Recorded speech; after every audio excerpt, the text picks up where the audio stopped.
네, 오늘 라이브 앵글의 주인공은 주목받는 청년 정치인이죠. 민주당에서 사실상의 당대표 역할을 했었던 여러분이 잘 아시는 박지현 전 비상대책위원장 초대했습니다. 만나보겠습니다. 안녕하십니까? 안녕하세요. 네, 반갑습니다. 나와주셔서 박지현입니다. 감사합니다. 반갑습니다. 요즘 어떻게 지내십니까, 요새? 저 요즘 이제 격주마다 지역 다니고 있고요. 전국 순회 북콘서트 하고 있습니다. 그래서 총 이제껏 12군데 다녀왔고 내일도 청주 그리고 천안 이제 방문할 예정이고요. 네, 그리고 매주 이제 대학원도 열심히 다니고 있고 네. 최근에는 청년정치학교 반전도 수료했습니다. 대학원에서 뭘 배우고 계시죠? 저 공공정책학 전공으로 예, 공공 이제 특강도 이제 자주 듣고 또 이제 여성 지방자치와 여성 참여라는 그런 강연도 이제 듣고 있습니다. 네. 전국을 돌면서 그러니까 북 콘서트를 지금 하고 계시는군요. 네, 이제 북토크이긴 한데 네. 제 이야기를 많이 하기보다는 일반 시민분들 좀 정치에서 소외되고 있는 2030 청년들의 이야기를 좀 더 많이 듣고 네, 고민들을 좀 나누고 하는 그런 시간들을 보내고 있습니다. 네. 2030 청년들이 지금 제일 많이 하는 얘기는 뭔가요? 어느 지역을 가도 공통적으로 나오는 이야기는 우리는 내가 살고 있는 지역이 좋은데 네. 일자리가 없어서 서울로 가야만 하는 이 분위기가 싫다라는 아, 이야기들이 공통적으로 나오고요. 네. 뭐 이제 대구나 광주 같은 지역 그 정치 색깔이 뚜렷한 곳에서는 좀 이런 색깔이 뚜렷하지 않은 지역에서 살고 싶다. 이런 이야기들도 네, 많이 나오더라고요. 네. 그러니까 이 얘기를 하려고 원래 초대한 건 아니지만 중요한 네. 얘기 같으니까. 자, 그러면 이제 지역 청년들은 거기가 좋은데 일자리가 없다. 그 문제를 어떻게 풀어야 될까요? 그러니까 각자 이제 살고 있는 지역에 대한 애정들이 청년들한테는 다들 있거든요. 네. 저도 그렇고. 근데 이 일자리 문제들을 지금 국가에서는 사회에서는 청년들 개개인의 문제로만 그냥 여기고 있는 것 같아요. 그러니까 청년들이 굉장히 많은 스펙을 가지고 있고 뭐 토익이다 뭐다 뭐 인턴 경험이다 이런 것들이 굉장히 많이 있음에도 불구하고 네. 취업이 안 된다라는 거는 큰 문제인 거거든요. 그리고 그렇죠. 지역에 좋은 일자리가 없다라는 것도 문제인 거고 네. 뭐 부산 같은 경우도 이제 서비스직이 아니면은 일자리가 없다라면서 지금 뭐 저희가 이제 다니면서도 서울로 가야 되나 말아야 되나 고민하시는 분들이 굉장히 많았습니다. 네. 근데 이걸 개인의 문제로 치부할 게 아니라 정말 이 청년들의 공통된 문제로 좀 보고 바라보고 이 문제를 어떻게 해결할지에 대한 좀 공론화 과정이 필요해 보입니다. 네, 알겠습니다. 지금 민주당 상황은 매우 심각하다고 생각하십니까? 어떻게 보고 계십니까?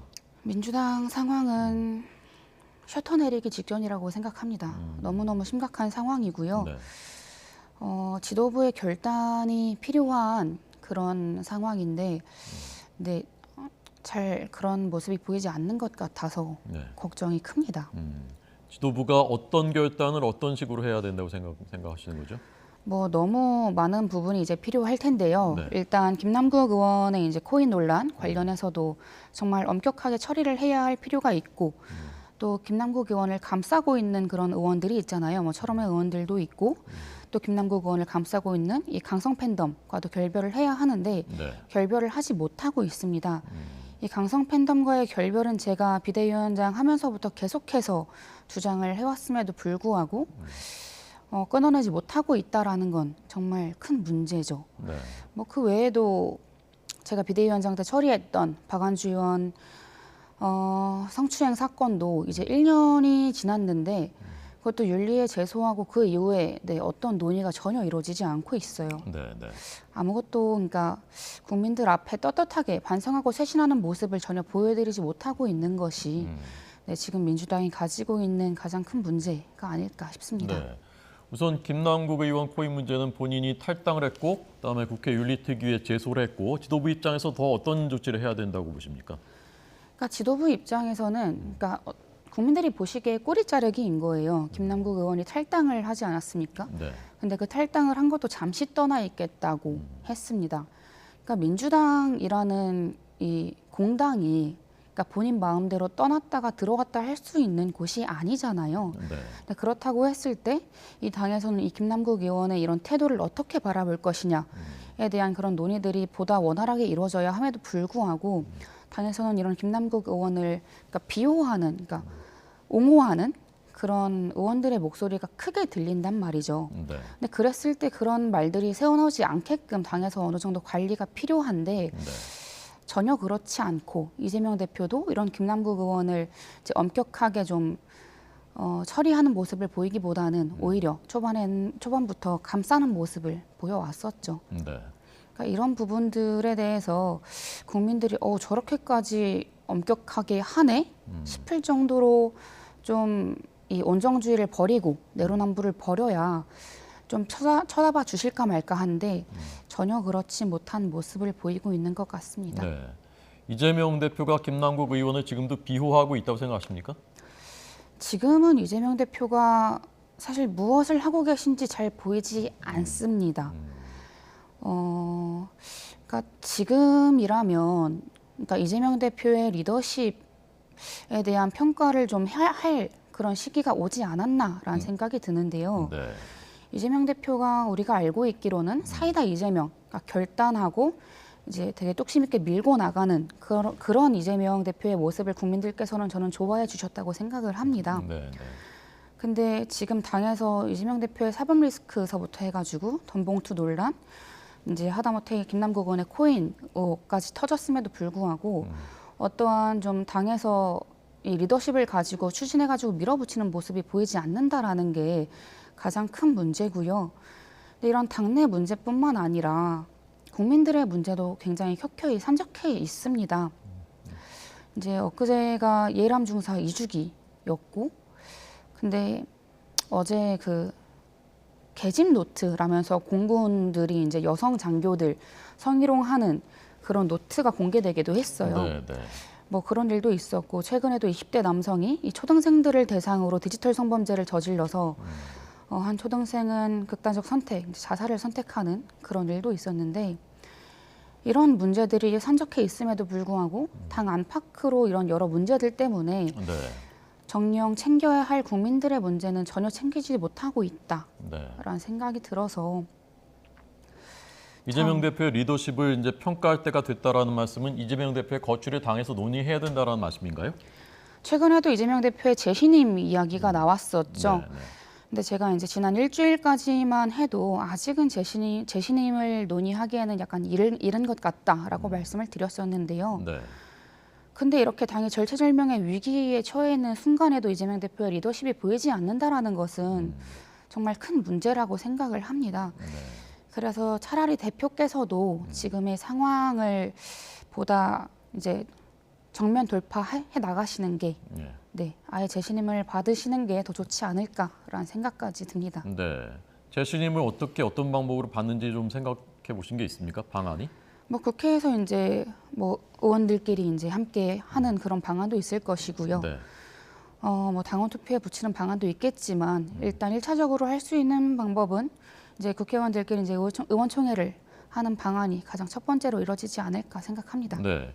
이재명 대표가 왜 그 과거의 그 사이다 같은 그 리더십을 지금 발휘하지 못하고 있다고 생각하십니까?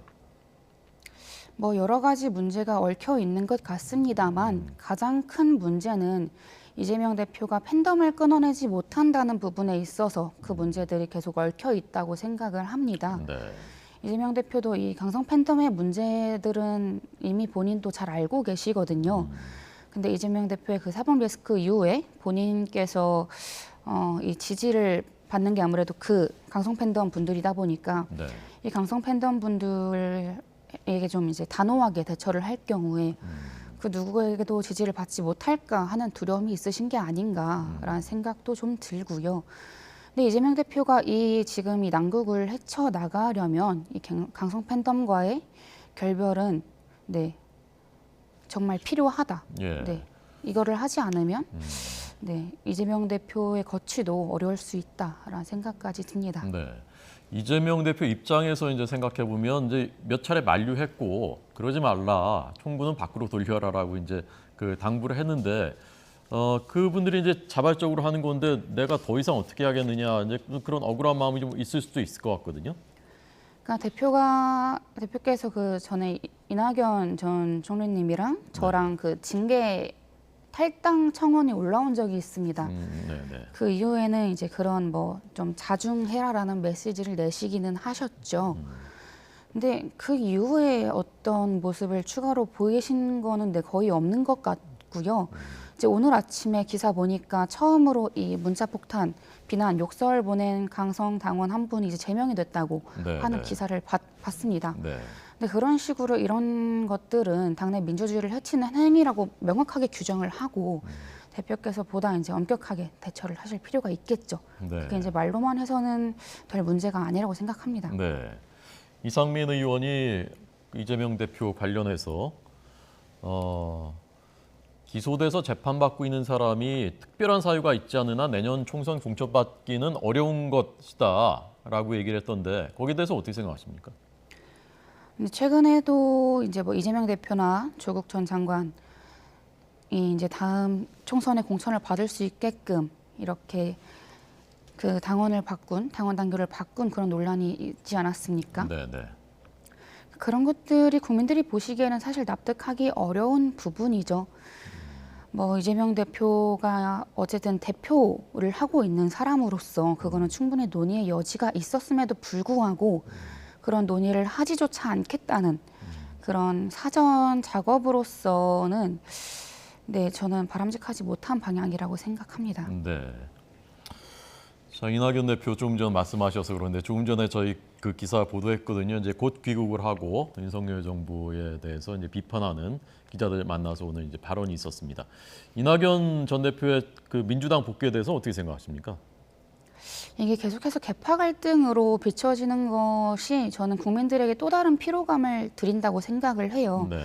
뭐 계속해서 친명이고 친낙이고 이런 이야기들은 이제 좀 그만하고 민주당이 국민 앞에 다시 다음 총선에서 선택을 받기 위해서는 어떻게 해야 될까를 지금 논의를 해야 하는 시점이거든요. 네, 네. 근데 그런 이야기들 전혀 나오지 않고 있습니다.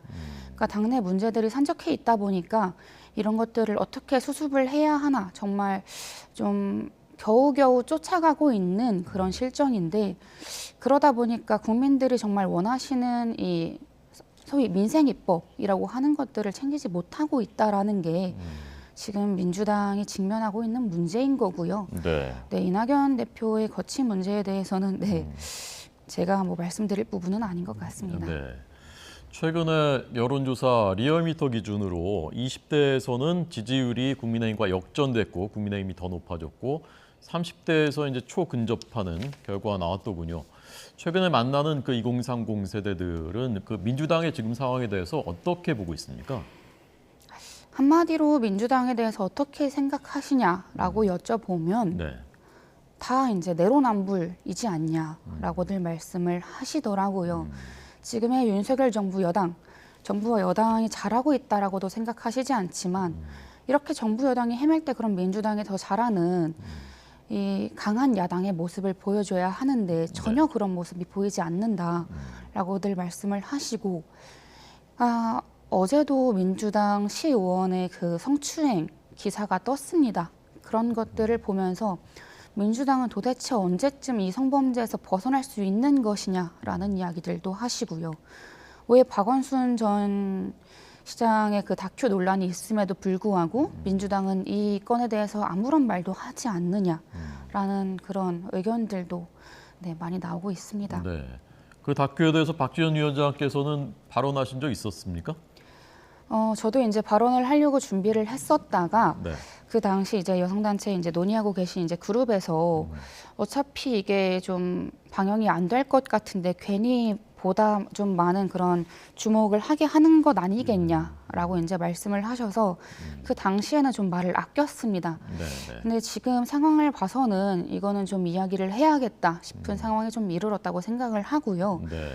민주당이 국민 앞에 다시 좀 그 신임을 얻으려면 이 민주당에서 발생한 연이은 이 권력형 성범죄를 확실하게 끊고 나가는 것이 너무 필요하다고 생각을 합니다. 네. 이제 그 부분에 있어서는 명백하게 민주당이 이제 끊고 넘어가지 못한 잘못이 있고요. 그 다큐 역시 2차 가해를 불러일으킬 소지가 이제 저는 명확하다고 보기 때문에 네. 네, 민주당에서 규탄하고 네, 비판하는 것이 네, 맞다고 봅니다. 네. 민주당이 지금 이제 셔터 내리기 직전이다라고 아까 강한 표현을 하셨는데 내년 총선이 중요하지 않겠습니까? 민주당이 내년 총선을 누가 지휘해서 어떤 사람들을 공천해서 치러야 한다고 생각하십니까? 뭐 누가 지휘하는지에 대해서는 그것보다는 네. 뭐 이재명 대표가 아무래도 지휘권을 네, 놓지는 않으실 것 같다고 생각을 해요. 근데 그랬을 때 그 공천에 있어서 보다 많은 이제 청년들이 대거 진입을 해야 된다 말씀드릴 수 있겠고요. 네. 그리고 민주당이 국민 앞에 보다 쇄신하는 모습을 보여드리려면 지금 3선 초과에서 하고 있는 지역구 의원들 불출마 선언을 하거나 아니면 이제 험지로 내려가시거나 네. 네, 험지에 고향이신 분들은 이제 험지로 가시거나 하는 그런 결단이 저는 필요하다고 보여지고요. 그리고 그동안 이제 민주당이 국민 앞에 해왔던 모든 잘못들을 처절하게 반성하고 쇄신하고 네, 하는 그런 모습들을 보여드리는 것도 네, 너무 중요하다고 생각합니다. 네. 3선 이상의 지역구 의원들은 전원 용퇴하든지 아니면은 험지로 가라. 네. 전원이요. 그러니까 이게 지금 그런 이야기들을 할 경우에 이렇게 586이라는 단어로 모두를 싸잡는 건 옳지 않은 거 아니냐라고 네네. 얘기를 하시는 분들도 있고 네. 제가 정말 좋아하는 의원님들도 계십니다. 근데 이미 우리나라에서 이제 586 운동권 이 민주화 세력에 저는 쓰임은 거의 다 했다라고 보여지고요. 이 정치라고 하는 것은 결국에 미래를 그려나가는 일인데 지금의 청년들이 가지고 있는 문제들, 이 산적해 있는 문제들을 해결하기에는 지금 이제 3선 초과해서 하고 계신 의원님들보다 지금의 정치를 준비하고 있는 청년들이 훨씬 더 잘할 수 있다라고 저는 확신하고 있습니다. 네. 저희가 이 라이브 앵글의 첫 번째 코너, 첫 번째 순서로 지난주에 그 류호정 의원이 나왔었거든요. 네. 류호정 의원이 주도했었던 세 번째 권력, 거기에 이제 그 축사하러 참석하시기도 했었고, 맞습니다. 제가 류호정 의원 지난주에 얘기 들으면서 이제 제 나름대로 느낀 게 이 이념적인 진영 내에서의 느끼는 연대감보다 지금 2030 청년들이 느끼는 세대 연대, 세대의 공감대, 그게 더 강할 수 있겠구나라는 그런 느낌을 좀 받았었는데 지금도 사실 좀 그런 느낌이 있거든요. 어떻게 생각하십니까? 그러니까 제가 이제 그 축사 요청에 응했던 이유는 지금의 기성 정치 여야가 서로를 악마화하면서 만나지도 않고 대화하지도 않고 하잖아요. 네네. 그러니까 정치라 함은 타협의 예술인 건데 전혀 타협이 보이지 않고 있다 보니까 우리는 적어도 그러지 말자. 우리가 하는 정치는 이 두 당의 이 서로를 남탓하는 그런 경쟁이 아니라 네. 정말 2030 청년들 그리고 국민들이 원하는 그런 나라를 만들 수 있도록 정책 경쟁을 하자라는 말씀을 제가 또 드렸었거든요. 네네. 또 이제 그에 더해서 이 청년들이 가지고 있는 문제점은 이 기성세대가 지금의 대한민국의 정치를 전혀 하지 못하고 있으니 국민들을 구하지 못하고 있으니 우리는 조금 새로운 정치를 펼쳐보자라는 그런 공감대도 형성이 됐던 것 같습니다. 네. 내년 총선에 제3세력, 제3당이 필요하다고 생각하십니까? 지금 국민들께서 이 제3세력에 대한 열망이 가장 높은 시기라고 생각을 해요. 그렇다라는 것은 이 두 당, 이 민주당과 국민의힘이 굉장히 반성을 해야 할 지점이죠. 그리고 변화를 해야 할 그 신호탄이라고 받아들여야 하는데 그러지 못하고 있는 것 같아요. 근데 그럴 경우에 제3지대가 나타나서 네. 어떤 결과를 만들어낼지는 알 수 없지만 네. 국민들의 열망에 이제 좀 부응하는 네, 모습들이 좀 있지 않을까라는 생각은 듭니다. 네. 이게 좀 더 이제 논의가 좀 더 구체화되고 현실적인 세력화의 가능성이 있다면 참여할 가능성도 있습니까? 박 위원장도? 뭐 저한테도 거의 주에 한 번, 한 달에 한 번씩 한 달에 한 두세 번씩 연락이 와요. 같이 창당을 하자는 연락이 지금도 오고 있습니다만 네, 네. 적어도 민주당의 비대위원장을 했던 사람으로서 뭐 3개월이긴 했습니다만 지금 이렇게 민주당이 어려운 상황에 처해져 있는데 민주당을 살리는 일에 집중하는 게 저는 맞다고 봅니다. 네. 3개월 하셨군요, 비대위원장을. 정확히 82일 했습니다. 네. 임팩트가 굉장히 강해서 그때 민주당에 들어와서 이제 내부를 속속들이 보면서 제일 뭐 충격을 받은 것 또는 놀란 것 아니면 이런 건 좀 신선했다 뭐 그런 게 어떤 거였습니까? 그러니까 제가 최근에도 이제 6개월 동안 청년들과 네네. 매주 토요일마다 만나서 여러 논의들을 했다고 말씀을 살짝 드렸었는데 네. 청년들이 이제 같이 이야기를 했던 게 뭐 이 당이고 저 당이고 가릴 것 없이 지금의 정당들이 봉건제 수준이다라는 이야기들을 했어요. 그러니까 이 형식적인 민주주의 말고 당내에서 정말 토론하고 협의하고 이런 수기하는 과정을 거치는 그런 민주주의가 없지 않냐라는 이야기들을 했었는데 제가 당에서 겪은 일과도 굉장히 좀 일맥상통하는 일이었다고 좀 보고 있는데요. 이 형식적인 민주주의는 이뤄졌지만 당에서의 그 정말 다양한 의견들이 오갈 수 있는 그런 정말 진정한 민주주의는 아직은 이루어지지 않은 것 같다라는 네. 생각들을 많이 했습니다. 네, 젊은이의 시각으로 봤을 때 풍토나 의식이나 이런 것이 봉건제 수준의 정당이다라는 말씀. 제가 이제 끝으로 MZ 세대란 말을 뭐 싫어하는 분도 있습니다만 젊은 세대 얘기, 미래 세대의 정치인이니까 이런 것은 어떻게 보고 있을까 하는 두 가지 여쭤보고 싶은데요. 시간이 제한돼 있어서 좀 짧게. 네. 첫 번째는 조금 전에 윤석열 대통령이 최근 1박 2일 그 건설노조 집회 관련해서 집회 시위 자유는 보장하지만 불법은 용납하거나 외면하지 않겠다라고 말했거든요. 어떻게 생각하십니까? 윤석열 대통령이 지금 노동자들을 바라보고 있는 것이 저는 굉장히 바람직하지 않다고 보고 있는 게 네. 이 건설노조를 건폭몰이를 했습니다. 이제 그것에서부터 저는 굉장히 좀 충격을 받았고요. 그러니까 지금 노동 현장에서 열심히 노동을 하고 있는 청년들, 일반 국민들이 안전의 위협을 받고 있습니다. 근데 그 안전의 위협을 받고 있는 와중에서도 윤석열 대통령은 그 안전에 대한 이야기들은 거의 이제 하지 않고 있으시다라는 게 저는 지금 이 나라를 지키고 국민을 지켜야 할 대통령의 모습인가라고 네. 하면은 전혀 그래 보이지 않는다라고 좀 보여지고요.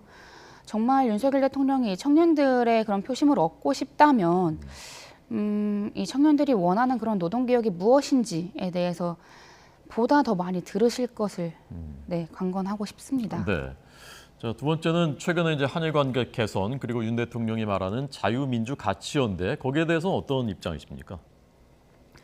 한일 외교가 개선될 필요성에는 이제 분명히 동의를 합니다. 네. 근데 다만 윤석열 대통령의 그 외교 정책을 봤을 때는 그야말로 퍼주기 외교다라고 좀 볼 수밖에 없는 게 기시다 총리 만나고 또 바이든 대통령 만나고 이제 뭐 그 두 분들의 이제 지지율이 오르고 있지 않습니까? 그래서 다른 이제 각국의 정상들이 윤석열 대통령을 만나고 싶어 할 것 같아요. 근데 이 외교라는 건 그렇게 퍼져서 될 것이 아니잖아요. 네. 근데 우리 국민들을 위해서 대체 얻어온 게 무엇인가? 그러니까 그렇게 퍼주기만 했을 뿐 윤석열 대통령이 이 외교 정책을 펼쳐서 얻어온 게 무엇인가라고 했을 때는 잘 보이지 않고요. 네. 그러니까 강제징용 그 사과 문제도 제대로 해결하지 못했고 이 오염수 문제도 국민들이 지금 불안에 떨고 있습니다. 근데 이 문제에 대해서도 윤석열 대통령이 이제 국민들이 안심할 만한 그런 결과를 내지 못했다라는 것에 대해서 저는 좀 비판적인 입장입니다. 네. 알겠습니다. 오늘 라이브 앵글 민주당의 정치인 박지원 전 비상대책위원장 얘기 들었습니다. 감사합니다. 잘 들었습니다. 감사합니다.